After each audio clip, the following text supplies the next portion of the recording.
Hello students, maths फंडा with Dilip ji आपका स्वागत है। घातांक के ऊपर मेरे पहले 2 वीडियो आपने देखे होंगे, हंसी आशा है। पहले मैंने घातांक के नियम बताए हैं, दूसरे मैंने घातांक के कुछ प्रश्न हल करके दिखाए हैं।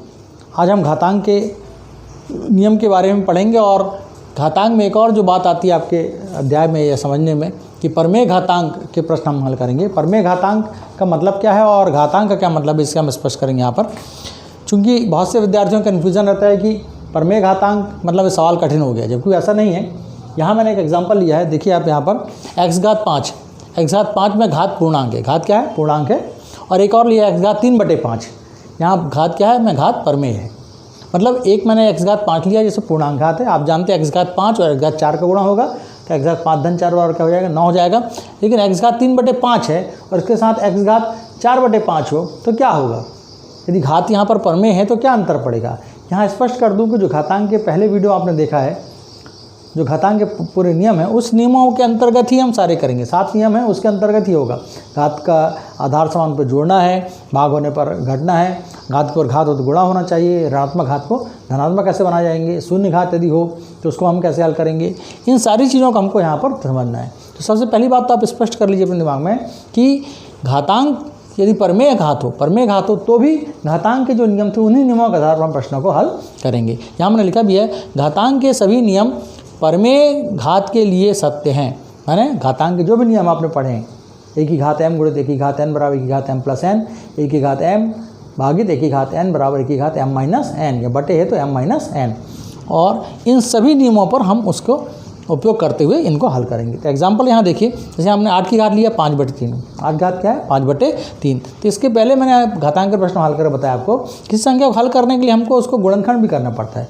यहाँ 8 को हमको घातांक के रूप में लिखना है। घातांक रूप में क्या होगा? 8 को हम एक विधि आपको सिखाया था, 8 को हम भाग देंगे 2 से, 2 चौके 8, फिर 2 से भाग देते जाएंगे और हम 8 का घात पता करेंगे किस घातांक में लिख सकते हैं। 8 को हम लिख सकते हैं 2 की घात 3 में। आपके प्रश्न इस तरह के आएंगे कि इसमें जो अंश है और हर है, हर का जो रहेगा वो आपको कटना चाहिए। तो यहाँ 2 की घात 3 लिखा और यहाँ हुआ 5 की घात 5/3 हुआ। जब ये दोनों घात आपस में क्या गुणा है?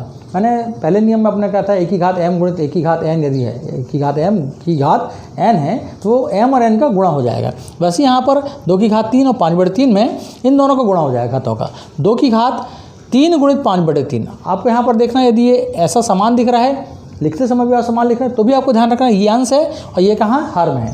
मैंने यहाँ पर स्पष्ट इसलिए लिखा है, ये ऊपर दिख रहा है आपको और ये कहाँ दिख रहा है? नीचे दिख रहा है। मतलब यदि कोई संख्या जैसे बटे नहीं लिखा है तो हमेशा अंश कहलाएगी और जो अंश के साथ दिख रही है वो हमेशा क्या होगी? हार होगी।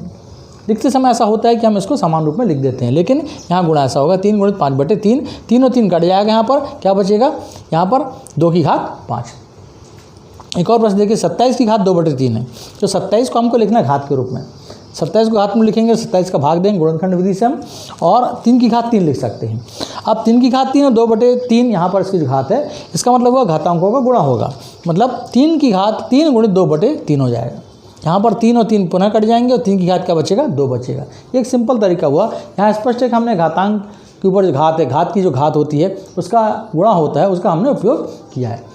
एक और प्रश्न आप समझिए, यदि आपको कोई संख्या बटे में आ जाए, इस तरह संख्या यदि रहेंगी तो आप उसको घातांक बदलना है और आप देखेंगे घातांक बदलने के बाद आपकी जो हर वाली संख्या रहेगी वो उससे कटेगी और बाकी आपको बचेगा 3 की घात 2 है। 3 की घात 2 को चाहे तो आप यहाँ पर आगे हल करके 9 लिख सकते हैं, या ये इसको हल करना यहाँ पर छोड़ सकते हैं आप। इसका मान कितना आ जाएगा? 9 आ जाएगा। अब 32/243 की घात है 4/5।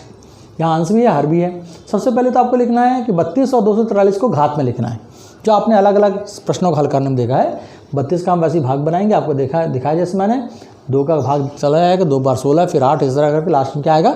1 आएगा और इसको 2 की घात 5 लिख सकते हैं। ऐसे ही 243 का अपन गुणनखंड करेंगे, क्या आएगा? 3 की घात 5 आएगा। तो 2 की घात 5/3 की घात 5 और पूरे घात कितनी है? 4/5 यहाँ पर है।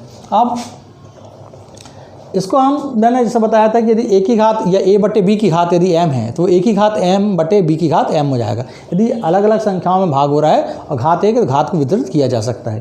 तो यहाँ पर 2 की घात 5 गुणित 4/5, ये 5 में दोनों 4/5 का दोनों गुणा होगा। 2 की घात 5 गुणित 4/5 जाएगा, बटे 3 की घात 5 गुणित 4/5 जाएगा। आप देखते हैं यहाँ पर ये 5 और 5 आपस का हो जाएगा, कट जाएगा। यहाँ ही 5 और 5 कट जाएगा। इस तरह यहाँ भी आप देख सकते हैं, ये भी कट सकता था, 3 और 3 कट जाता और यहाँ पर ये 3 और 3 कट जाएगा। तो यहाँ पर क्या बचा? 2 की घात 4, तो यहाँ लिखा 2 की घात 4। यहाँ क्या बचा 3 की घात 4 बचा 3 की घात 4। अब जिस तरह से हम घातों वितरण करते हैं वैसे इसको पुनः मिला भी सकते हैं संख्याओं को। ये दोनों संख्या अलग है लेकिन घात क्या है, समान है, इसलिए दोनों का भाग है। एक साथ 2/3 लिखा बटे को और ऊपर पूरे की घात क्या कर दिया 4। इसको आप हल कर सकते हैं, 2 का 4 बार गुणा करके, 3 का 4 बार गुणा करके लास्ट उत्तर इसका लाया जा सकता है। ये आपको यहाँ पर छोड़ रहा हूँ आपके लिए। एक और एग्जाम्पल समझिए, यहाँ पर 4/25 की घात 1/2 है और 25/4 की घात ऋण 3/2 है। आपका ध्यान रखना है कि ये दोनों संख्या आपको परमेय अंदर भी संख्या मिलेगी, घात भी परमेय मिलेगी, अंदर भी संख्या परमेय मिल सकती हैं। अब यहाँ पर चूंकि 4/25 यहाँ 25/4 है, लेकिन एक चीज़ है यहाँ पर कि ऋणात्मक घात है। तो घातांक का जो नियम था कि ऋणात्मक घात को अपन हर कैसे धनात्मक कैसे करते हैं, अंश को हर में, हर को अंश में करने के बाद ऋण घात क्या होती है, धन हो जाती है। तो यही हम इसका नियम को उपयोग करेंगे यहाँ पर 4/25 घात 1/2 और गुणित यहाँ पर क्या हो जाएगा, ये जो हमारा 25/4 था ये 4/25 होके ऋण घात हो जाएगी 3/2। देखिए जो घातांक के नियम थे ऋणात्मक घात को धनात्मक करना, उसी का उपयोग करके हमने इसे धनात्मक कर लिया है। अब ये दोनों 4/25 क्या है, समान आधार, कैसे दिख रहे हैं, समान आधार। ये एक जैसी संख्या है, उनके ऊपर अलग अलग घाते हैं। तो समान आधार होने पर एक ही घात m गुणित एक ही घात n होने पर एक ही घात m प्लस n होता है। उस नियम से 4/25 जो यहाँ पर है इसकी घात क्या हो जाएगी 1/2 धन 3/2, क्योंकि ये दोनों आधार के आपस में समान है, इसलिए 1/2 धन 3/2 ये हो जाएगा 4/25 घात 1 धन 3/2, एलसीएम आया 2 और 1 धन 3, 4/25 घात 4/2 हो गया, ये कट जाएगा 2, 2 एकम 1 हो जाएगा, यहाँ 2 दूनी 4 हो जाएगा। तो 4/25 घात कितना आ गया 2 आ गया। इसको आप आगे हल सकते हैं, 4 का 2 बार गुणा और 25 का 2 बार गुणा करके यहाँ पर ये 4 का जाएगा 16, 16 बटे का जाएगा 225 हो जाएगा। ये आगे हल कर दिया सकते हैं। अब आप एक और प्रश्न में महत्वपूर्ण प्रश्न, इसको ध्यान दीजिए, यहाँ गुणा है और यहाँ पर क्या है, भाग है। तो भाग वाले प्रश्न का मतलब होता है बटे। जब भी कोई संख्या भाग में लिखी मतलब वो क्या है, बटे है। बटे का हमारा फार्मूला क्या है, 1 की घात m बटे 1 की घात n बराबर 1 की घात m माइनस n। मतलब घातें क्या होती है, घटती हैं। इसलिए यहाँ पर ध्यान रखना है कि ये 27/64 की घात 7/3 है और भागित पुनः 27/64 की घात कितनी यहाँ पर 5/3 है। तो अब भागित है तो आप उसको डायरेक्ट क्या करें, घटाएंगे। अब 27/64 27/64 ये क्या है, समान है। जैसे यहाँ पर अलग अलग था, ये 4/25 से 25/4 था, तभी नियम काम नहीं करेगा। लेकिन यहाँ पर पहले से संख्याएँ क्या है, समान है, आधार समान है, इसलिए घातें क्या होंगी, घट जाएंगी, चूंकि भाग है। गुणा में क्या होता है, गुणा में देखिए, गुणा में घातें जुड़ती हैं, लेकिन जब भाग होगा तो क्या होगा, भाग में घातें घट जाएंगी। 7/3 ऋण 5/3, इसको हल करेंगे अपन क्या जाएगा 27/64, एलसीएम आया 3 और 7 ऋण 5। यहाँ आगे हल करेंगे इसको, यहाँ से आ जाएंगे 7/64, 27/64 है, उसकी घात क्या हो जाएगा 2/3। अब जो संख्याएं आपकी हैं 27 से 64, इसको जैसे विभिन्न सवालों पर हल किया, इसको हम घातांक के रूप में लिखेंगे। मैंने आपको घातांक के रूप में लिखना सिखाया है पहले वीडियो में इसके। तो 27/64 को 27 को लिख सकते हैं 3 की घात 3 और 64 लिख सकते हैं 4 की घात 3। अब इसकी घात है 2/3। तो जैसे यहाँ पर हम वितरण कर रहे थे वैसे ही हम यहाँ पर 2/3 का अंश और हर वितरण कर देंगे। तो 3 की घात 3 गुणित 3 2/3 हो जाएगा और बटे 4 की घात 3 गुणित 2/3, ये 2/3 दोनों में गुणा होगा, यानी ये 2/3 घात दोनों की अंश और हर दोनों की संख्याओं की है, इसलिए दोनों में यह वितरण होगा। और आप देखेंगे यहाँ पर कि 3 और 3 कटेगा, यहाँ 3 कटेगा, क्या बचेगा यहाँ पर, यहाँ से इस तरह मार्क किया मैंने कि 3 की घात क्या बचेगा, 3 की घात 2 और 4 की घात 2।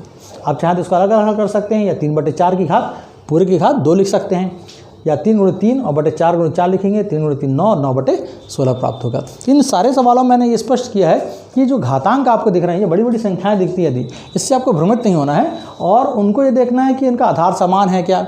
आधार यदि अलग है तो अलग है तो उसको हम किस तरह से समान ला सकते हैं। ऋणात्मक घात को पहले धनात्मक बनाना है। इन सब चीज़ों को ध्यान रखते हुए आपको परमेय घातांक को भी हल करना है। परमेय घातांक के जो प्रश्न है उसमें केवल अंतर ये है कि घातें आपकी जो पूर्णांक ना होकर परमेय घातांक हो जाती हैं और परमेय संख्याओं को वैसे ही हम जोड़ते हैं घटाते हैं, जैसे कि हम इसके पिछली क्लासों में आपने एलसीएम लेकर या बटे की संख्याओं को जोड़ना घटाना करके किया है। आपको वीडियो जो पसंद आया था उसको लाइक करिए, सब्सक्राइब करिए, अपने दोस्तों को शेयर करिए और पहले की वीडियोज़ आप देखिए तो आपको ये फंडामेंटल चीज़ें आपको बहुत अच्छे से स्पष्ट होती जाएंगी। थैंक्स।